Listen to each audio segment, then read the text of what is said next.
ओम श्री गणेशाय नमः। ओम श्री उमामहेश्वराय नमः। ओम शान्ताकारं भुजगशयनं पद्मनाभं सुरेशं विश्वाधारं गगनसदृशं मेघवर्णं शुभांगं लक्ष्मीकान्तं कमलनयनं योगिर्भिध्यानिगम्यं वन्दे विष्णु भवभयहरं सर्वलोकैकनाथम्। ॐ या कुन्देरदुतुषारहारधवला या शुभ्रवस्त्रावृता या वीणावर्णनिमण्डितकरा या सवितपद्मासना या ब्रह्मच्युतशङ्करी प्रभृति भेद्रेव सदा वन्दितां सा मम पातो सरस्वती भगवती निशेषाण्यपाहा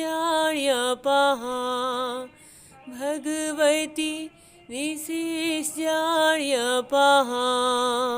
श्री एकादशी महात्म्यम। पुत्रदा एकादशी महात्म्यम।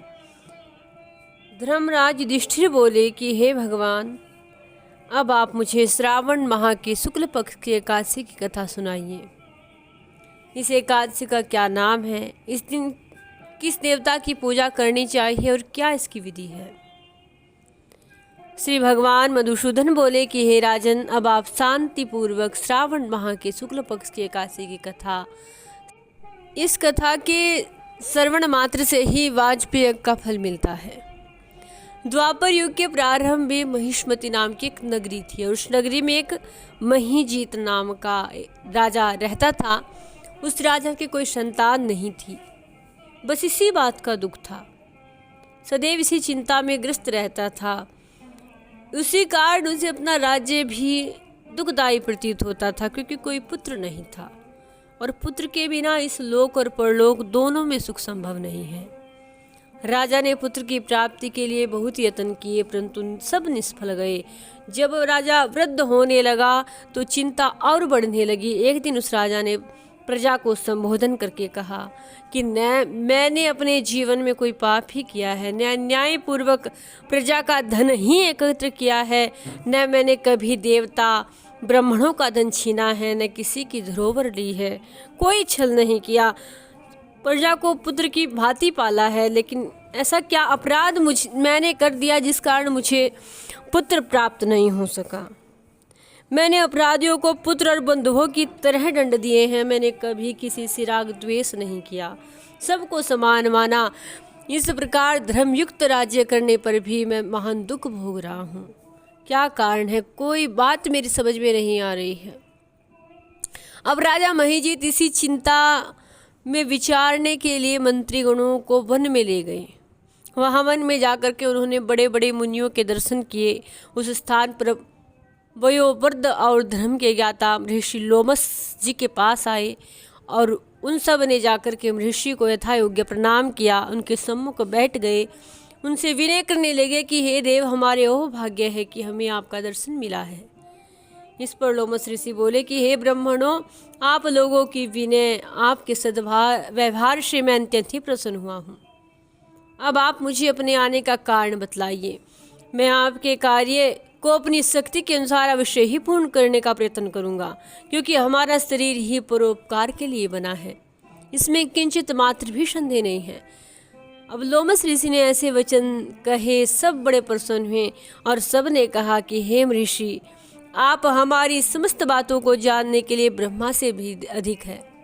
महिष्मति नाम की नगरी में एक महीजीत नाम का बड़ा धर्मात्मा राजा है। वह प्रजा को पुत्र की भांति पालन करता है, परंतु फिर भी पुत्रहीन है।